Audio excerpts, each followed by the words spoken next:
Okay, I'm going to talk to you now about sun flare and sun haze. So light, photography is all about light. When the sunshine comes out, the sun beams come down from the sunshine into your camera lens, into your camera.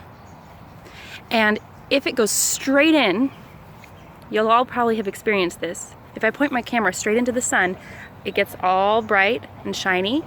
Sometimes you'll see, like you can see it a little bit, these little colored circles that show up on the camera screen. And then also the pictures can get kind of hazy. Like, for comparison, in this picture it's quite crisp. You can see the details of my face.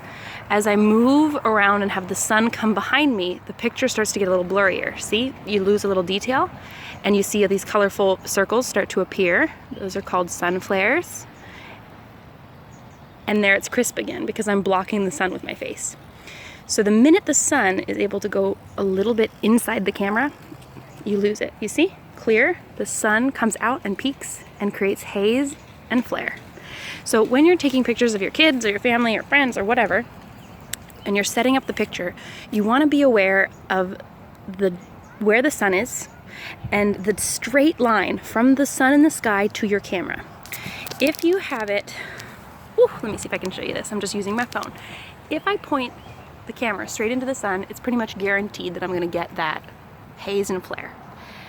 If I turn so that the sun is now coming at a different angle, it's almost guaranteed you won't get it. So it's a pretty simple thing.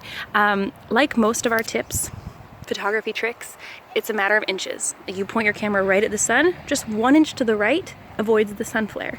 But it is this,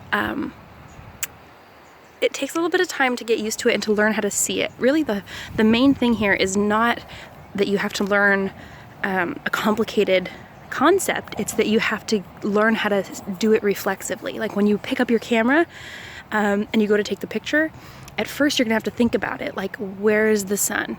And eventually over time with this practice, you'll be able to pick up the camera and just be like, "Bloop, right there is where I need to put it." And that's the point where I've gotten to now, where I can just look at the park and know exactly where I need to have somebody stand and what angle they need to stand at and where I need to be. And that just came from like literally going outside and pointing my camera at the sun and then turning 1 inch to the right and then 2 inches to the right and then 3 inches and watching what happened with the sun. So it's called sun flare and sun haze. Sometimes we do it on purpose and it's kind of artistic. Like you'll have a little, it looks very romantic, right? To have kind of a little bit of blur come in, especially if it's a mom and dad and they're kissing and romantic, or your baby's giggling and you just have this little shimmer like that. Especially in videos, it's really pretty. But you want to choose to do it on purpose and not have it happen to you on accident. So it's all about that. Those issues, sun flare and sun haze, are the camera directly pointed into the sun.